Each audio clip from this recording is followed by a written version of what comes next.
Please watch these videos after you have attempted to work through the relevant case studies on your own. This information is intended to supplement conversations with your trainer and to reinforce specific components of each case.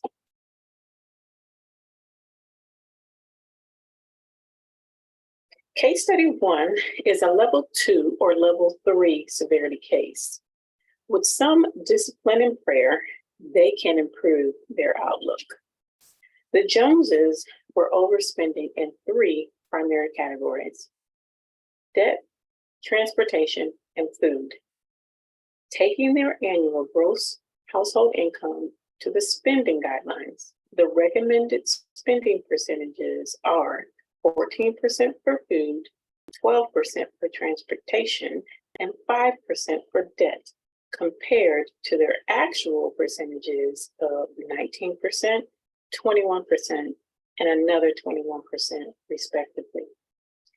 They were seriously overspending and lacked knowledge of God's financial principles.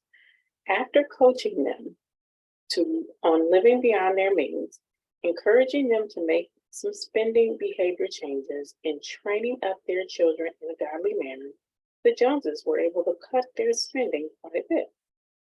They still have quite a ways to go to reduce their overall debt. If this were a true client situation, it is likely that you would remain engaged with them for some time, checking in with them at certain milestones that you would create.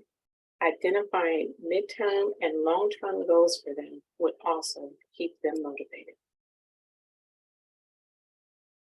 Since the Joneses will likely need to better manage their experience, our practical spending guideline does a great job of documenting multiple areas to reduce spending.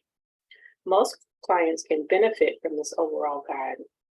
We highlight it here so that you will refer back to it often, both during this training course and when you are working with clients. Don't be afraid to make specific recommendations from this document that apply to specific situations. It is a great way to provide direction. Case study 2 is a level 1 or 2 severity case. Shelley is overspending in 2 primary categories: food and miscellaneous. During your review process, you discovered that Shelley was not maximizing her tax deductions, so an adjustment was made. With real clients, you will want to their level of discipline. With real clients, you will want to assess their level of discipline, maturity, and motivation to apply the extra funds to debt repayment. The tax adjustment may not be the correct move for all scenarios. Even though Shelley's family is not pushing for her debt to be repaid right away, Shelley is ready to accelerate her debt repayment. She's also ready to enhance her savings and to prepare for future purchases or situations. After reducing her spending in the food and miscellaneous categories, we were able to redirect those funds to a few key areas: debt management for repayment, savings so that she can begin building an emergency fund, and a holding account for car repairs. After coaching Shelley on living beyond her means, encouraging her to make some spending behavior changes, and training up her children in a godly manner, Shelley was able to cut her family spending quite a bit.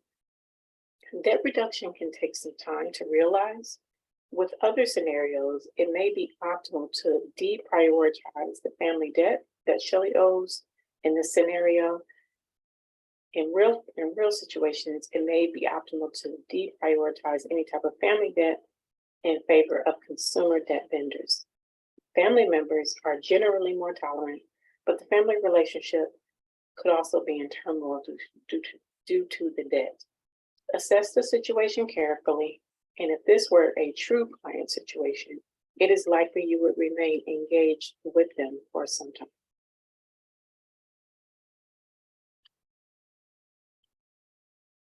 As part of our overall recommendations for Shelley, we also suggested that she adjust her life insurance policy.